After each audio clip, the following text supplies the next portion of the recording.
28 वर्षीय वय असलेला सुनील अचानक एका घरी जाऊन दार वाजवायला लागतो. त्या घरामध्ये 25 वर्षाची अश्विनी राहत होती. ती दरवाजा उघडते. दरवाजा उघडल्यानंतर हा सुनील तिच्यापाशी जातो, उभा राहतो. एकटक तिला वरून खाली बघतो.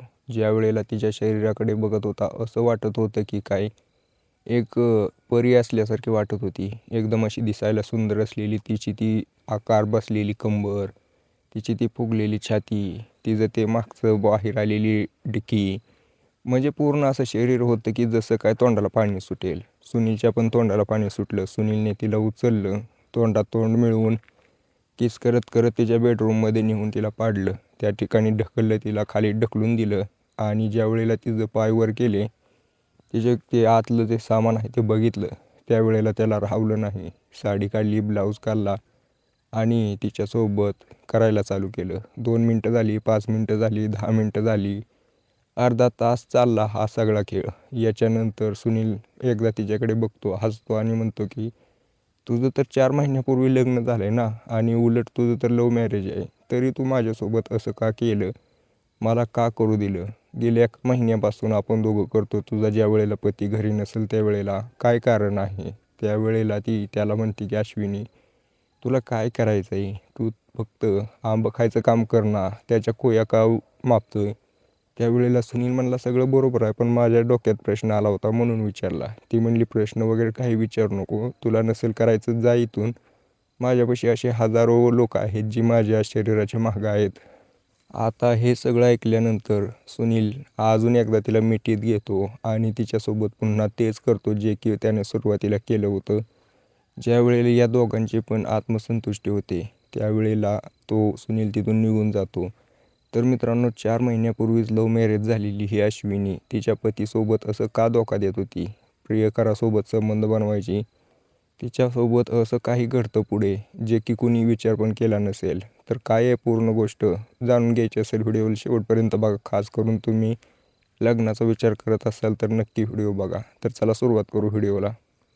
तर नमस्कार मित्रांनो, या घटनेची सुरुवात 2008 पासून होते. 2008मध्ये अश्विनी 4थीमध्ये शिकत होती, शाळेला चालली होती. ज्या वेळेला शाळेला चालली होती त्यावेळेला रस्त्याने जाता जाता किराणा दुकान, त्या किराणा दुकानामध्ये रामपाल नावाचा एक व्यक्ती बसलेला असायचा. आता तो ज्या वेळेला पण असायचा त्याच्यासोबत त्याचं पोरगं असायचं. रामपाल म्हणला की चला आपल्या पोराला पण आत्तापासून शिकवून ठेवू, म्हणजे कसं भविष्यात कामाला येईल, त्याला त्याचा व्यवसाय सांभाळता येईल, म्हणून तो त्याला शिकवत होता. दुकानात बसलेला असायचा अभिजित नावाचा तो तरुण. ज्या वेळेला त्या ठिकाणी अभिजित बसायचा, या अश्विनीची नजर त्याच्यावरती जायची. अश्विनी बघायची त्याला, कसं काय एक एवढा छोटा पोरगा दुकान सांभाळतो. तिच्या मनामध्ये तिला असं काही वेगळं वाटायचं. म्हणजे कसं असतं, एक लहानपणी लहान ज्यावेळेला पोरं असतात काहीतरी आपण वेगळं करत असलो ना, त्यावेळेला एक त्यांचा वेगळाच धाक असतो, दबदबा असतो. तसाच दबदबा झाला होता त्या अभिजितचा. आता ज्या वेळेला पण शाळेमध्ये यायचा, एकाच शाळेमध्ये शिकायचे, एकाच क्लासमध्ये शिकायचे दोघं. ज्या वेळेला तो क्लासमध्ये यायचा त्यावेळेला अश्विनी त्याच्याकडेच बघत राहायची.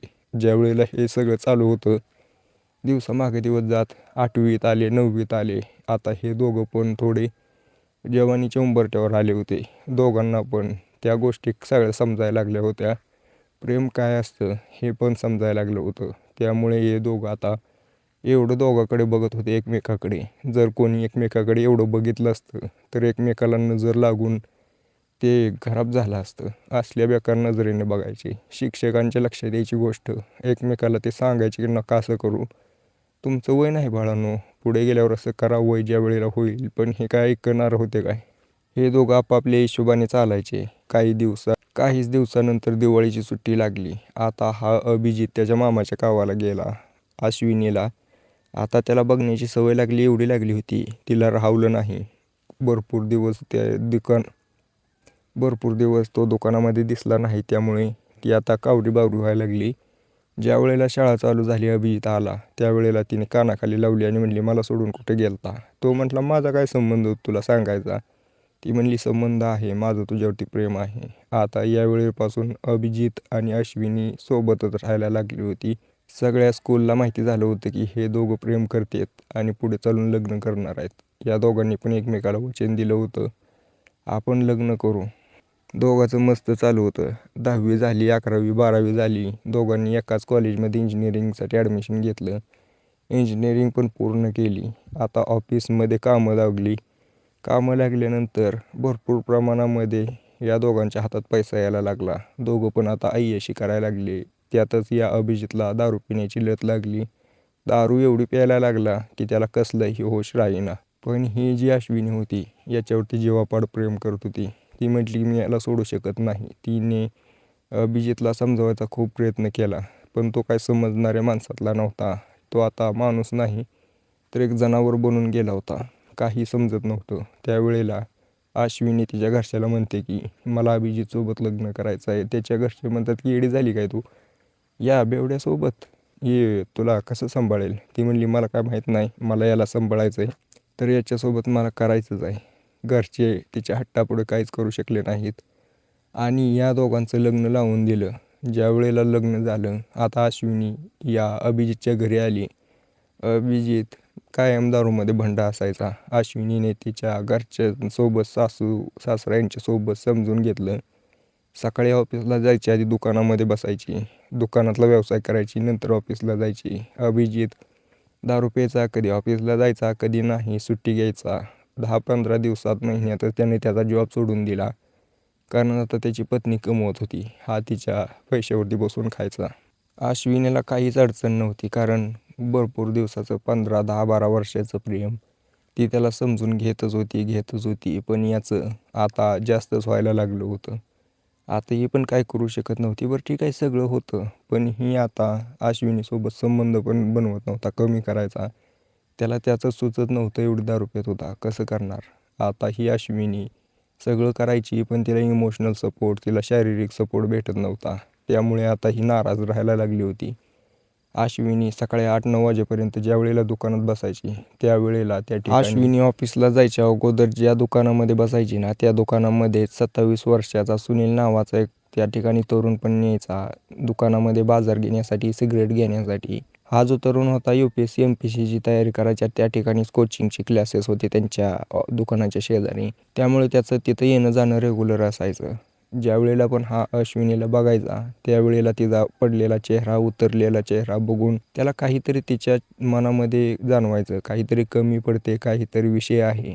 तो तिच्यासोबत थोडं बोलायचा प्रयत्न करायचा, पण ही अश्विनी त्याला काय भाव देत नव्हती. दिवसामागे दिवस गेले, महिना 15 दिवस. त्याच्यानंतर याने एक दिवशी तिला विचारलंस, काय झालं हो मॅडम, तुम्ही अशा नाराज राहताय, एवढं काम करता, तुमचा पती पण कुठं दिसत नाही, काय विषय आहे मला पण समजेना, मी रोज बघतोय तुम्हाला, तर तुम्ही अशाच परिस्थितीत असतात. त्या ठिकाणी अश्विनी तुटली, रडायला लागली. ती म्हटली की काय सांगून काय नाही, आता बाहेरच्या लोकांना काय सांगावं.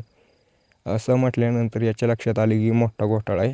तर त्याने त्या ठिकाणून तो तिला धीर द्यायला लागला आणि म्हटलं ठीक आहे बघा मी चाललो, माझ्या कोचिंगचा टाईम झाला आहे. तो त्या ठिकाणाहून निघून गेला. पण ज्या वेळेला तो त्याच्या रूमवरती गेला त्यावेळेला त्याच्या डोक्यात टूप पेटली. तो म्हटला की 28 वर्ष झालं माझं वय, अजूनपर्यंत काहीच नाही, कोणासोबत काय केलं नाही, हात लावला नाही, लग्न नाही, अजून नोकरी लागायचा काही चान्स नाही, कधी होईल हे पण सांगू शकत नाही. ही महिला आहे, ही जरा मला थोडी अशी वाटते की हिला गरज असेल.